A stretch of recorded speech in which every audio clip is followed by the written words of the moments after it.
وہ ایک بلی لے آئے اور جب بلی لے آئے تو انہوں نے پال لی. دوسرے دن چوہے بھاگ گئے, کوئی چوہا ہی نہیں ہے. اب وہ سوچ رہے ہیں کہ یار میری بلی نے تو ایک بھی چوہا نہیں کھایا ہے.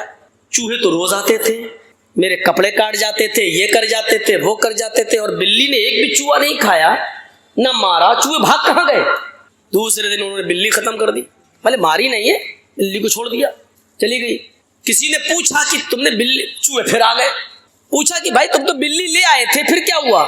کہا میں بلی لے آیا تھا, بلی نے ایک بھی چوہا مارا نہیں, چوہے بھاگ گئے. بلی کو پھر میں نے اس لیے گھر میں نہیں پالا کیونکہ میرے چوہے بھاگ کر پڑوسی کے یہاں چلے گئے تھے.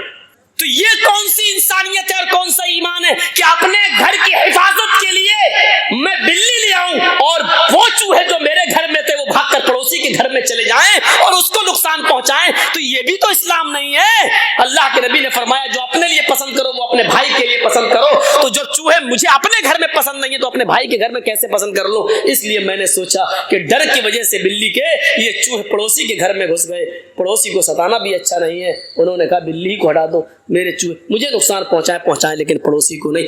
اتنا احساس کس کو ہوتا ہے؟ یہاں تو یہ دیکھتے ہیں کہ میرے گھر میں کیا پکا ہے, پڑوسی کے گھر میں کیا پکا ہے. آج اس نے یہ پکایا تو میں اس سے اچھا پکاؤں.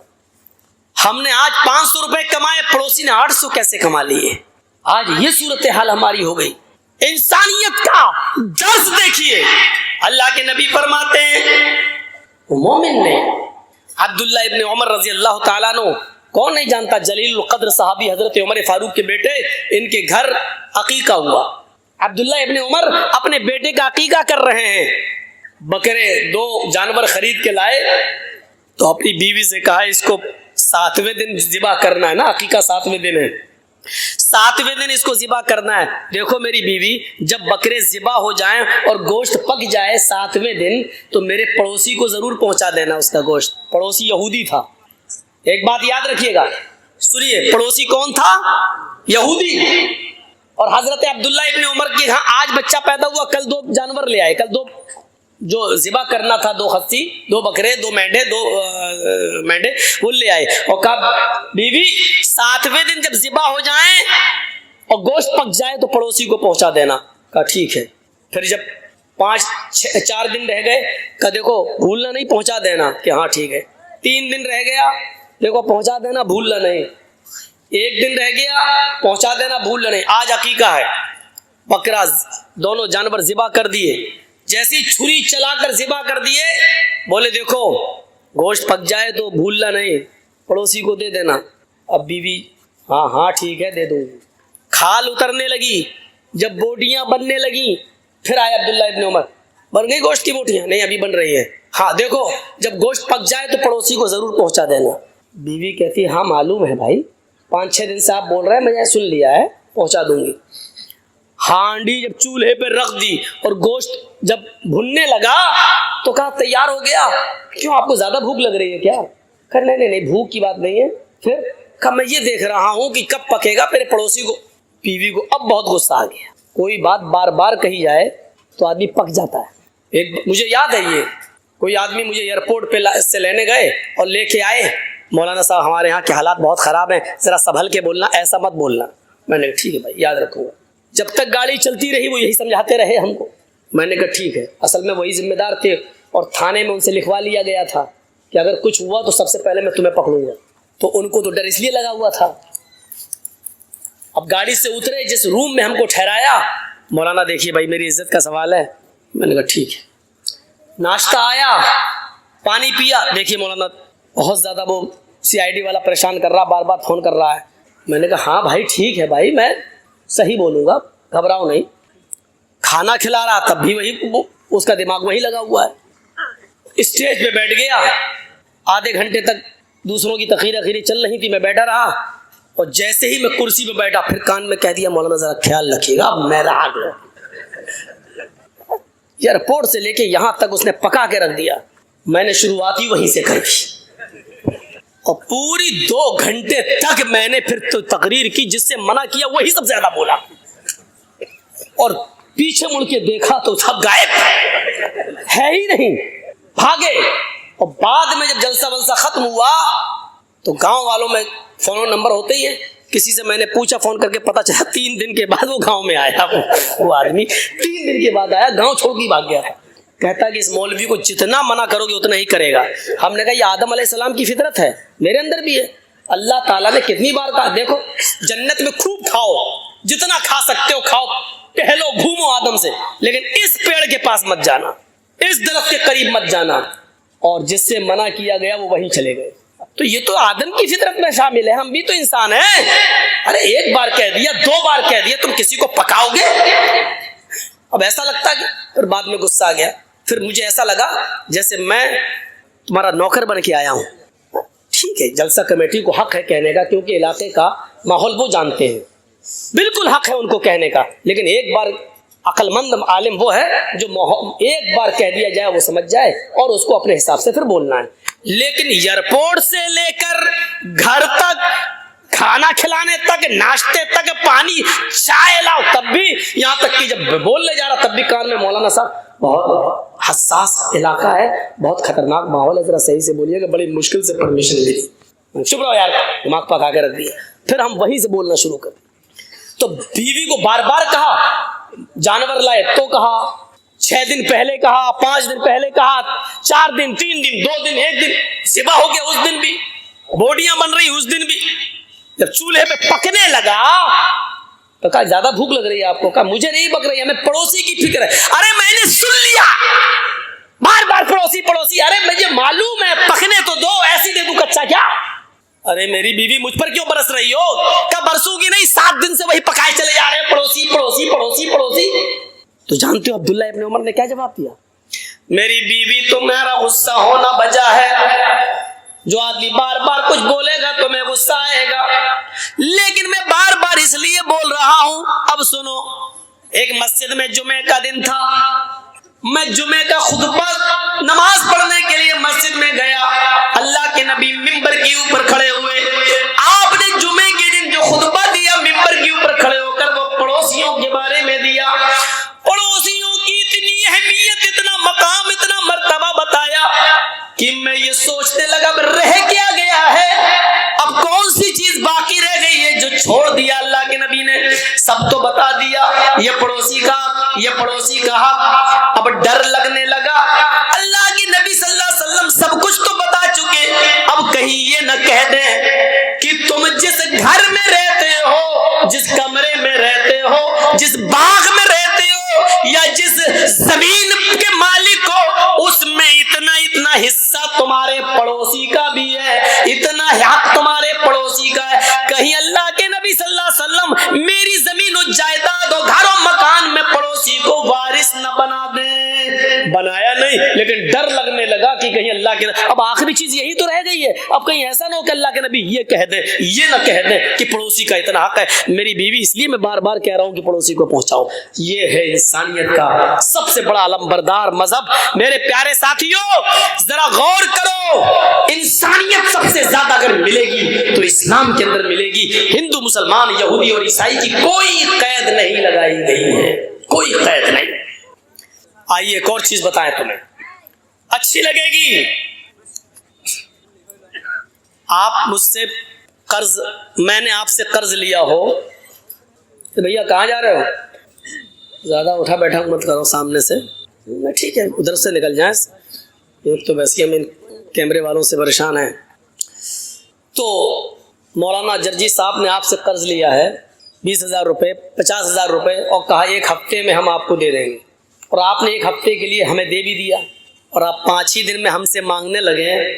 تو ہم یہی تو کہیں گے کہ صاحب ابھی تو 1 ہفتے کا میں نے وعدہ کیا، ابھی تو 5 ہی دن ہوئے ہیں بھائی، ابھی وقت پورا نہیں ہوا ہے، 2 دن اور رک جاؤ. جب ہم پورے ہفتے میں آپ کو نہ دیں تب آپ ہم سے شکایت کر سکتے ہیں. یہی صورتحال اللہ کے نبی کے ساتھ ہوئی. ایک یہودی سے اللہ کے رسول نے قرض لیا، 1 ہفتے کا وعدہ کر، 5واں دن ہوا اس نے قرض مانگنا شروع کر دیا. اے اللہ کے رسول میرا قرض مجھے دے دیجیے جو ہم نے آپ کو دیا تھا. تو اللہ کے رسول نے فرمایا ابھی تو نہیں ہے میرے پاس. دیکھیے گا مالک اللہ کے رسول، اس بستی کے مالک اللہ کے نبی اشارہ کر دے تو یہودی پٹ جائے. اللہ کے نبی نے کہا کہ میرا قرض دو. اللہ کے نبی نے فرمایا اچانک تم قرض مانگنے لگے ہو، ابھی تو 5 ہی دن ہوئے ہیں. میں نے تو 1 ہفتے کا وعدہ کیا تھا. اس نے کہا ٹھیک ہے میں نے 1 ہفتے کا وعدہ کیا تھا آپ نے, اگر مجھے آج ہی ضرورت پڑ گئی ہے تو میں کیا کروں, مجھے آج ہی چاہیے.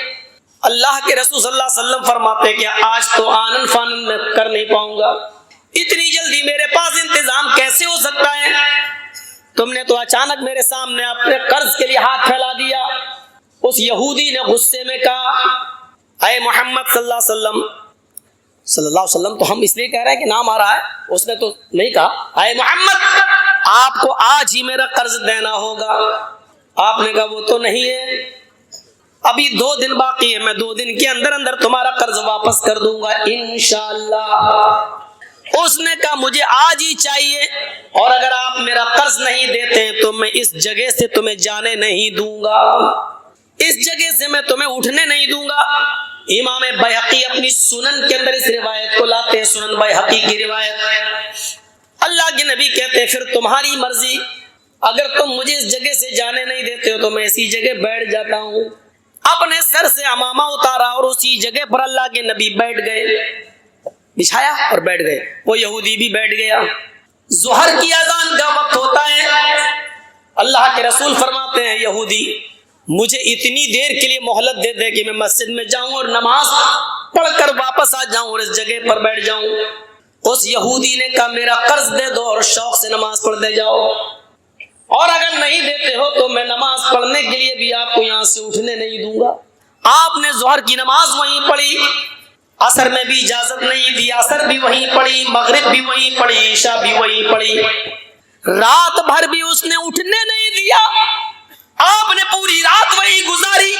فجر کی اذان کی آواز آئی, آپ نے فجر بھی وہی ادا کی. سورج نکلنے تک آپ وہیں رہے.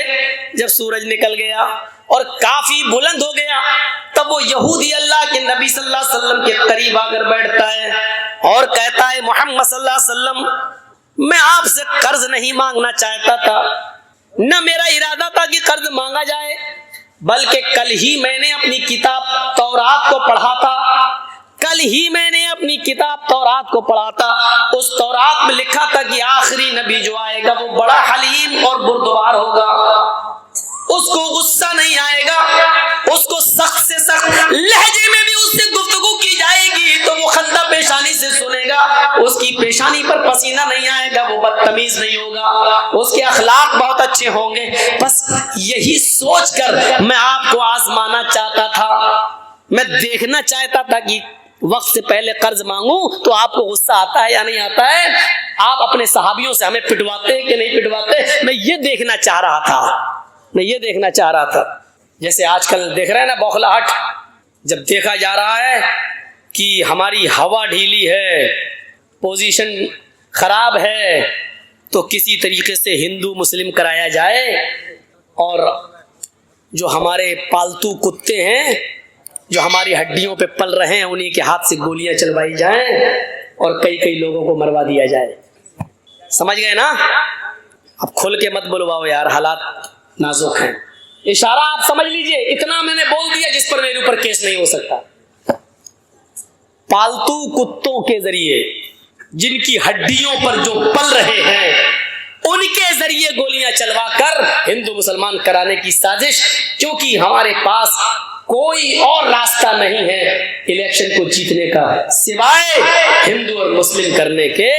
یہ جتنا زیادہ استعمال کیا جائے, دیکھیے ہمارے اتر پردیش کا حال دیکھیے, ہولی بڑی آرام سے گزر جانے دی, رنگ بڑے آرام سے پھک جانے دیا, ہولی بڑے آرام سے منوا لی گئی, اور جیسے ہی رمضان کا مہینہ آیا آج یہ آرڈر نافذ کر دیا گیا کہ کسی بھی دھارمک استھل پر 5 آدمی سے زیادہ نماز پڑھنے کی انومتی اجازت نہیں ہوگی. اور اللہ کی قسم میں علم غیب سے واقف نہیں, لیکن میں نے اتر پردیش کی ایک تقریر میں کہہ دیا تھا کہ ہولی تک لاک ڈاؤن میں تھوڑی ڈھیل مل رہی ہے, یہ ہولی جیسی جائے گی سب پہ شکنجا کسا جائے گا اور تیر بالکل نشانے پر لگا. آج یہ آرڈر نافذ ہو گیا ہے اتر پردیش کے اندر. میرا کل کا پروگرام ہونے والا تھا دلکولا میں, لیکن کل ہی فون کر دیا گیا کہ صاحب پرمیشن نہیں مل رہی ہے, کل کا پروگرام دلکولا کا کینسل ہو گیا ہے. آپ لوگوں نے جس حساب سے بھی کیا اللہ تعالیٰ آپ کے جلسے کو کامیاب کرے, مینج کر کے ہندوستان میں چل رہا. تو میرے بھائیوں عرض اتنا کرنا تھا مجھے, انسانیت یہاں سے سیکھیے آپ. جو اسلام پیش کر رہا ہے, اسلام پیش کر رہا ہے. اللہ کے نبی صلی اللہ علیہ وسلم نے فجر بھی وہیں پڑھی, سورج نکل گیا تو وہ یہودی خود آتا اور کہتا کہ اللہ کے نبی صلی اللہ علیہ وسلم میں دیکھنا چاہتا تھا کہ آپ کو غصہ تو نہیں آتا ہے. تو اللہ کے نبی صلی اللہ علیہ وسلم نے پوچھا کیف وجدت نعتی فی کتابک, اپنی کتاب کے مطابق تم نے میری صفت کیسی پائی, یعنی تم نے اپنی کتاب تورات میں جو پڑھا تھا اس کے مطابق مجھے کیسا پایا؟ تو اس نے کہا میری کتاب میں جیسے لکھا تھا اس سے بھی اچھا, اس سے بھی آگے بڑھ کر, اس سے بھی بڑھ کر آپ کو میں نے باخلاق پایا ہے. پھر اللہ کے نبی صلی اللہ علیہ وسلم نے اس سے پوچھا پھر تجھے کون سی چیز روک رہی ہے اسلام قبول کرنے سے؟ یعنی اپنی کتاب کے مطابق جب تو نے مجھے ویسا پا لیا جیسی تیری کتاب میں لکھا ہے تو پھر تو اسلام قبول کیوں نہیں کرتا؟ پھر کون سی چیز مانے, پھر کون سی چیز تجھے روک رہی ہے اسلام قبول کرنے سے؟ کہنے لگا ہاتھی یدک ابایک علی الاسلام, اے اللہ کے نبی اپنا ہاتھ بڑھائیے, اپنا ہاتھ لائیے, میں آپ کے ہاتھ پر ہاتھ رکھ کر کلمہ پڑھنا چاہتا ہوں. اللہ کے نبی نے اپنا ہاتھ بڑھایا اور اس یہودی نے اسی وقت کلمہ پڑھا, اشہد ان لا الہ الا اللہ واشہد ان محمدن عبدہ ورسولہ. اس زمین کے مالک ہم, اس شہر کی پوری باغڈور میرے ہاتھ میں, میرا ایک ایک صحابی میرے ایک اشارے پر قتل کرنے کے لیے تیار, لیکن ایک معمولی یہودی کہہ رہا بیٹھ جاؤ, جب تک میرا قرض نہیں دو گے میں اٹھنے نہیں دوں گا. اللہ کے رسول بیٹھ جاتے ہیں. اس یہودی کا حق ہے, وہ قرضہ لے سکتا ہے, سختی سے مانگ سکتا ہے کیونکہ اس نے مجھے قرضہ دیا ہے. یہ الگ بات ہے کہ وقت سے پہلے مانگ رہا ہے, لیکن اس نے اپنے قرض کا مطالبہ کیا ہے. اللہ کے رسول نے انسانیت دکھائی. سب کچھ طاقت پاور سب کچھ ہونے کے باوجود بھی آپ نے کسی صحابی سے یہ نہیں کہا نہیں. حضرت عمر بگڑنے بھی لگے, تیری اتنی ہمت ہمارے نبی کو. اللہ کے رسول نے کہا نہیں اے عمر نہیں, وہ مجھے کہہ رہا جو کہہ رہا تم کو نہیں, آپ اپنا کام کریے. آپ نے حضرت عمر فاروق کو روک دیا اور خود آپ اس کے ساتھ ویسا ہی کرتے گئے جیسا وہ چاہتا گیا. اس سے بڑی انسانیت, اس سے بڑا انسانیت کا درس, اس سے بڑا انسانیت کا پاٹھ, اس سے بڑا انسانیت کا سبق ہمیں دنیا کی کون سی کتاب میں ملے گا اور کون سے پاٹھ اور لیسن اور سبق کہاں ملے گا؟ میرے بھائیو آؤ ایک اور منظر دکھلاتے ہیں آپ کو. اللہ کے رسول صلی اللہ علیہ وسلم کو قتل کرنے کے ارادے سے بھیس بدل کر, شکل بدل کر, بھیس بدل کر یمامہ کا گورنر سمامہ ابن اسال مدینے کے اندر گھستا ہے. تلوار میں زہر بجھا ہوا ہے, اس کی تلوار میں زہر لگا ہوا ہے. وہ محمد رسول اللہ کے قتل کے ارادے سے آیا ہے کہ جہاں محمد دکھائی دیں گے ہم ان کو قتل کر دیں گے. جاسوس کی سزا کیا ہے اسلام میں؟ قتل کر دو. جو جاسوسی کرتا ہو اس کی سزا اسلام میں یہ ہے کہ اس کو پکڑو اور اس کو قتل کر دو. تو حضرت محمد رسول اللہ کے قتل کے ارادے سے آیا. کون؟ یمامہ کا گورنر. کون ہے؟ یہودی ہے, مدینے میں گھس گیا. لیکن محمد رسول اللہ صلی اللہ علیہ وسلم کی خفیہ اور جاسوسی پولیس نے, خفیہ فورس نے پتہ لگا لیا اور اس بھیس بدل کرانے والے سمامہ ابن اسال کو اریسٹ کر لیا, گرفتار کر لیا. اس کو سختی سے پوچھا تو اس نے اپنا جرم قبول کر لیا کہ ہاں میں یمامہ کا گورنر سمامہ ہوں اور یہاں محمد رسول اللہ کے قتل کے ارادے سے آیا ہوں. آج آپ دیکھ لیجئے کس طریقے سے اپنی ذاتی دشمنیاں نبھائی جا رہی ہیں جیلوں کے قیدیوں کے ساتھ. کس طریقے سے بلڈنگیں اور بڑے بڑے محل گرائے جا رہے ہیں, ذاتی انتقام. لیکن محمد رسول اللہ صلی اللہ علیہ وسلم نے بھی ایک یہودی کو قید کروایا, پکڑا گیا. اللہ کے رسول کو خبر دی جاتی ہے کہ سمامہ پکڑا گیا ہے, آپ کو قتل کرنے کے ارادے سے آیا ہے. کیا میں اس کو قتل کر دوں؟ کیونکہ جو آپ کے قتل کے ارادے سے آیا ہو اتنا خطرناک مجرم ہو, اس کی سزا تو یہی ہے کہ اس کو قتل کر دیا جائے. اللہ کے نبی صلی اللہ علیہ وسلم نے فرمایا نہیں, اس کو میں آنے والا ہوں مسجد کے اندر ابھی، تب تک اس کو مسجد نبوی کے ایک ستون سے، کھمبے سے اس کو باندھ دیا جائے۔